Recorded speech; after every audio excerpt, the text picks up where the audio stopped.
Hey guys, it's Rick Rude, and if you could not tell, I am a professional wrestling fan. If you have been a fan for as long as I and other people have been, you have no doubt heard of guys like Joey Ryan, Marty Scurll, Jason Rance, Buck Zumhoff, Chris Benoit, guys not a lot of people like because of their actions outside the ring, be them pedophiles or murderers or just Joey Ryan in particular. Fuck Joey Ryan, by the way. The professional wrestling business is full of people who could be classified as lolcows. There are, if you could look around and you could see lolcows all around. I'm going to talk about one of the most infamous guys, one of the more infamous degenerates, I think, in the professional wrestling industry. And this guy is quite possibly one of the worst people in the wrestling, one of the worst people in the wrestling business. Not one of the, probably not the worst, but one of the worst. Uh, so let's get on to this. Let's get on to the video. This is Rotten to the Core, the story of Ian Rotten. The man who would become Ian Rotten was born John Benson Williams on June the 1st, 1970 in Baltimore, Maryland. From what I could find, he moved with his dad to Florida. The age that he moved there is a mystery to me. What isn't a mystery, however, is that he became a professional wrestling fan, with Williams being a big fan of both Dusty Rhodes and superstar Billy Graham. He loved wrestling so much that on August 10th, 1991, he made his professional wrestling debut in a Maryland promotion called Mid-Eastern Wrestling Federation, where he ran a Royal Rumble match. In his first two matches, he would go under the name Johnny Stonewall Lawler, the, quote, son of legendary Jerry the King Lawler, though he had to change his ring name due to Jerry not liking that some schmuck in Maryland was using his name. He would change his name to SapphyreBlayze, a hockey gimmick which was similar to the Goon in the WWE. It was in December of 1992 that he would change his name to Ian Rotten. His first His first match under his new name took place on the 4th of December, where he teamed with kayfabe brother fucking goddamn it, fucking stupid, fucking goddamn it. Okay, let me do that again. Where he teamed with kayfabe brother Axel Rotten to take on the Ebony Experience, better known as Harlem Heat. This team of Axel and Ian Rotten would be named the Bad Breed, and over the next year, they would mainly wrestle in Dallas's Global Wrestling Federation, Big D Professional Wrestling, and Mid-Eastern Wrestling Federation in Pasadena, Maryland, before the two would jump to the promotion they are both best known for, Extreme Championship Wrestling. Ian Rotten would wrestle his first ECW match at ECW Ultra Clash 1993. See, fucking Earl Doobie's in my fucking brain again. I said wrestle. Teaming up with Jason Knight in a losing effort to the Public Enemy. The Bad Breed would reform and wrestle at both nights of ECW Bloodfest 93, with them losing 2 of the 4 matches they had. They had 2 matches, I think, both nights, I think, if that's what you wanted to know. The two would team together in ECW for about 2 years, earning some ECW tag title shots, although they would never win any ECW tag titles, until the January 7th, 1995 episode of ECW Hardcore TV, where they lost to the Pitbulls, with a stipulation being whichever team lost had to split up. This match would spark a notorious rivalry between the brothers. Fuck. I keep getting my pronunciations down bad, man. I'm sorry to ruin the flow of the video. The two would feud with each other in ECW until their final match at Hardcore Heaven 1995, a match that was known as a Taipei Death Match, where the wrestlers had their hands taped up, then dipped in glue, then covered in shards of glass. I will link the match in the description. It starts off kind of slow, so just skip to around the 8:30 mark. Anyway, Axel won the match. Ian would stay in ECW for about a month after this feud with Axel, mostly having matches with Bull Payne. He actually had a second Taipei Death match with Bull Payne. This time, Ian won. Ian would leave ECW in June 26, 1995, after his match with Bull Payne. After one of his matches with Bull Payne. After leaving the land of Extreme, Ian would have 2 matches in Bad to the Bone Wrestling, before starting his own company in April 1996. A company with light tubes, barbed wire, and possibly hookers, but I honestly don't know if that's true. IWA Mid-South. IWA Mid-South was actually a pretty popular promotion back in the early 2000s, with guys like CM Punk, Matt Sydal, Colt Cabana, and Chris Hero being prominent fixtures on the cards. However, we aren't talking about them just yet. We'll get into them, but we won't talk about them just yet. We're talking about Ian Rotten right here. So let's talk more about Ian Rotten's career at this point. After IWA Mid-South's first show, he would work several dates for NWA New Jersey, fuck, as well as some dates for Insane Championship Wrestling, but not the current one, but there was an older one back in like '96 that was in like Jersey or Michigan, or I don't know, not the one in Scotland. He also worked for Big Japan Pro Wrestling, or BJPW for short, a company that is well known, especially nowadays, for deathmatch wrestling during September 1996. Wrestling guys like Kenko Nagasaki and Bruiser Okamoto, and also teaming with Dances with Dudley for some reason, which I found really fucking weird. I didn't expect Dances with Dudley to show up in this video, but oh well. Rotten would go back to IWA Mid-South in October 1996 with the victory over Madman Pondo in a Taipei deathmatch, marking his return to his promotion.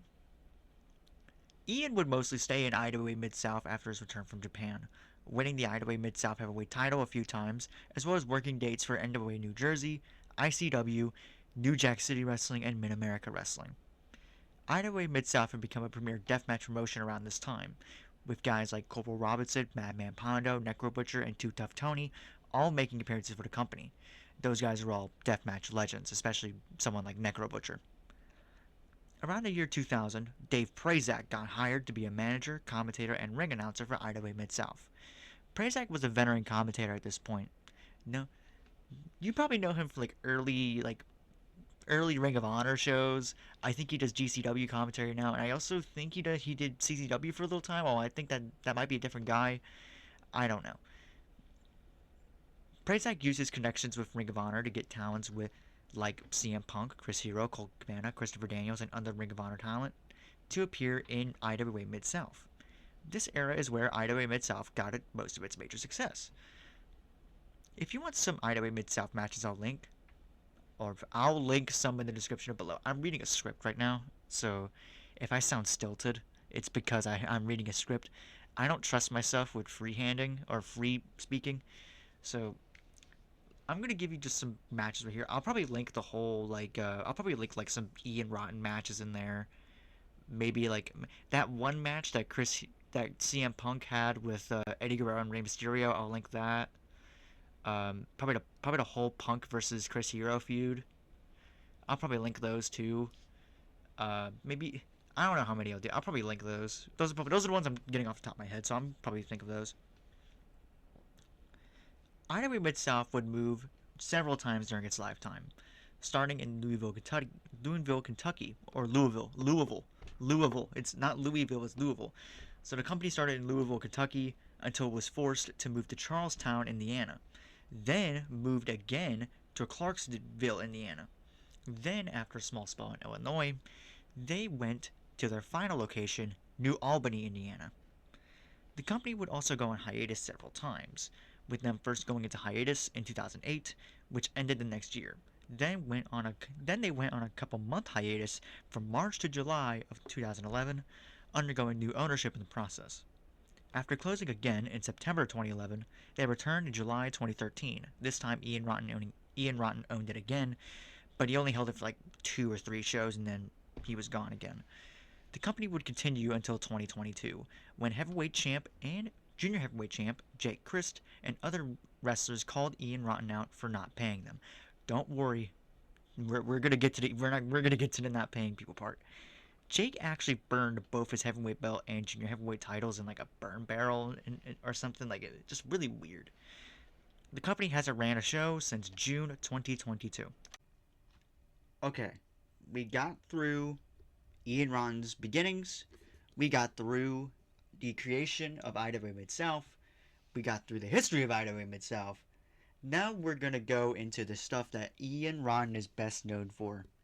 Not his wrestling, but his bullshit. The bullshit that's been around him.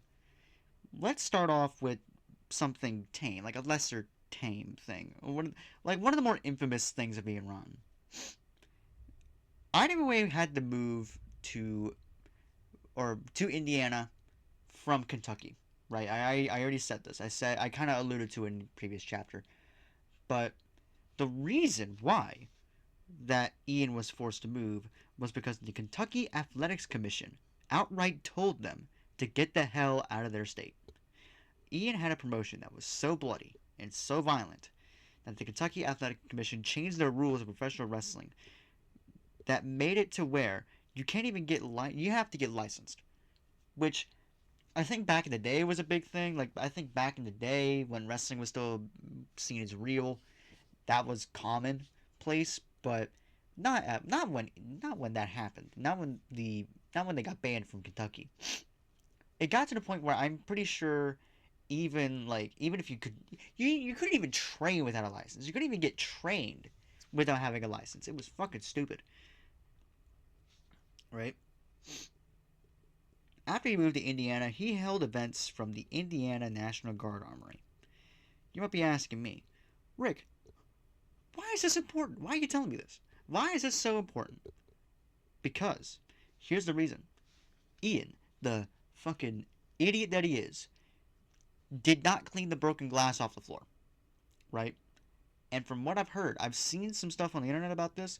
Allegedly, because Ian did not clean the glass off the floor, there was a bunch of old people that were in a bingo game because bingo was being held at that place, and their feet were getting cut up. Ian Rotten was cutting people's feet up by accident, not by accident, by like more intentionally. That's some of like the tamer stuff. That's like more tame shit. We're gonna get into like one of the biggest Ian Rotten controversies, and we're gonna talk about the Michael Levy incident, real quick. The year is 2008. It's that year's Queen of the Deathmatch tournament. Mike Levy was only about 2 years or so into his career, making his debut in 2006. Mickey Knuckles was his opponent, a women's deathmatch wrestling icon who had gotten her start in IWA Mid-South in 2003. Mickey had control of most of the match. She was hitting him with full blast baseball bat shots to his head, and after about 7 minutes, the match ended. But Mike Levy's day wasn't over just yet. Two other wrestlers, Tank and Devin Moore, came into the ring and proceeded to do a surfboard curb stomp looking thing onto Mike, with Mike Levy getting his head stomped into a ladder because of that move. After a second surfboard curb stomp, Mike Levy left the ring, before being berated by Ian Rotten himself on the mic. The reasoning behind this assault was because Mike was no-selling Mickey's moves, which led to Mickey giving him receipts back for the no-selling. Now, my thing about this is, right, if he was no-selling, that's, you didn't have to beat the shit out of that guy. Like, okay, I'm not a wrestler, right? I'm not a wrestler, but like, why would you beat the shit out of that guy like that? For what? For no selling? Like, if Mickey was just beating him up in the ring and that's that, okay, yeah, that's fine. That's relatively fine. It's a dispute between only two people. But then Tank and Devin Moore come in and they fucking American History X this guy on a fucking ladder, and then you get fucking Ian Rotten coming out and you have him kicking him, being like, "Oh, they will not fuck with her. No one fucks with IWA Mid-South." Like, why? It's so fucking weird. And you want to know why Ian Rotten has a shitty reputation? Because of shit like that. Because he might have okayed it. I don't know. I don't know what happened. I'm kind of just fucking yapping at this point. So let me just go on here. And if in case you wanted to know, no actual charges were filed, and Ian keeps claiming this was a work and all that. It just standard Ian Rotten shit. I'm gonna give like just a quick lightning round of some stuff, and I might go into more detail on other things. Ian is pretty much notorious for not paying his talent. In fact, it's the reason as to why IWA Mid-South went under in the first place, you know? Because he wasn't paying his talent. Like guys like CM Punk and Chris Hero and all that, they fucking hate his guts because I'm pretty sure he wasn't paying them. And then Jake Christ fucking committed arson on his belts because Ian was not fucking paying him. You know, that's just how it is. You know, and that's why they went under. You know, it's because of the pills. The pills, because they weren't the pills are next. But the reason why IWA Mid South went under was because he wasn't paying anybody. He also allegedly paid known pill addict J.C. Bailey with pills, which is already a shitty thing. I'm pretty sure that's illegal. Actually, I'm pretty sure that's illegal. But before we get on to that, he had contracted hepatitis C at some point, but not only did he not tell anybody about him having hepatitis C, but he wrestled while having hepatitis C. And he bled while having hepatitis C. So he could have given somebody hepatitis C. He could have just straight up given someone hepatitis C because he wanted to keep doing his bullshit, stupid wrestling where he fucking bleeds on people and shit like that, you know? And it's stupid, you know? That's stupid. He also worked at a Taco Bell while also having hepatitis C. He no longer worked. After they found out about him, they fired him after they found out he had hepatitis C. After J.C. Bailey had died from a brain aneurysm, rest in peace, J.C. Bailey, Ian Rotten turned up to his funeral uninvited and then refused to leave unless he was given gas money. Imagine being such a piece of shit that you just go to this guy that you knew was a pill addict and you were giving him pills. You were paying him in pills so that he would keep showing up at your events. And then when he dies, you go up to his funeral and not leave until you get offered gas money. What a piece of fucking shit. I'm reading this script right now, and I'm reading this fucking script right now, and it's just it makes me so it makes me pissed that this guy was even allowed to book. This one is also kind of innocuous, but Ian keeps fucking claiming that he made CM Punk, that he made him, which is debatable. I mean, it is debatable. I mean, CM Punk got a lot of his early indie start in IWA Mid South. A lot of buzz around CM Punk, I guess started in IWA. But I mean, Ian didn't fucking make CM Punk. Ring of Honor made CM Punk. At least in my opinion, he made CM Punk. Punk got a decent amount of success in IWA Mid South, but I think Punk was too big to be in IWA Mid South. Ring of Honor is what truly made Punk a big talent, and WWE is a company that made Punk into a household name to casual fans. You know,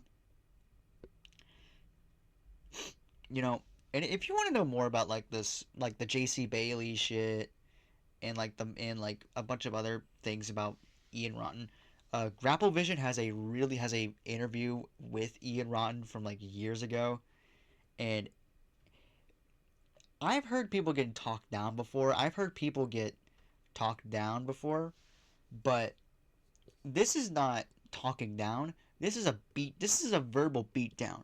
You have fucking Mickey Knuckles coming in. You have Joe Bailey, fucking J.C. Bailey's father coming in. It's a verbal assault on Ian Rotten, and I would personally tell you to go watch it. I would personally tell you to. It's a very fascinating video, and it gives a lot of insight as to how much of a piece of shit Ian Rotten is. One last topic before we get to the conclusion. The Mickey Knuckles stuff. Now, I watched the interview. Mickey Knuckles claims that Ian had an affair with her, and he had also assaulted her. Specifically stating, Mickey said that Ian had assaulted her. He pinned her down to a kitchen countertop, and then was threatening to gouge her eye out with a screwdriver. Now, I don't know if this is true. I couldn't find any fucking police information about it. The only time I really heard about this was from Mickey Knuckles herself, saying this. So I have no clue if this is true or not. The affair, I also don't know if it's true, but Mickey and Ian did have a close relationship. Ian, I think, did break her into the business. So it really depends on what you're thinking. It depends on if you want to believe it or not. Personally, I do think that Ian could have the capacity to cheat on his wife. I mean, it's fucking Ian Rotten, but at the same time, maybe Mickey's lying. Maybe Mickey wants to ruin his reputation. I'm more leaning towards Mickey being truthful in this sense. But yeah, we're gonna go to the conclusion real quick. All right. So in conclusion, I personally think Ian Rotten is probably one of the worst people to ever be in the wrestling business. I mean, me personally, I mean, there's a lot of people you could say that to, like Chris Benoit killing his wife and son, Buck Zumhoff, pedophile, you know, fucking Vince McMahon. But Ian is just so, Ian just pisses me off to a more extent. He just pisses me off. He is just a fucking dickhead, right? Who he doesn't care. He wants to fucking hurt these talents. He wants to fucking not pay people. He wants basically free wrestling. And it's fucking stupid. It's a fucking insult to the wrestling business. Um, but if you're watching this video and you're thinking that every single deathmatch wrestler promoter is a piece of shit, well, you're wrong. I'm just gonna tell you right now, Ian Rotten is not indicative of the deathmatch wrestling scene. From what I've heard, there are a lot of people in the deathmatch wrestling community that are fucking saints, right? So don't just don't discriminate against deathmatch wrestlers because you don't really like their death matching. Don't be a Jim Cornette. Don't be a Jim Cornette.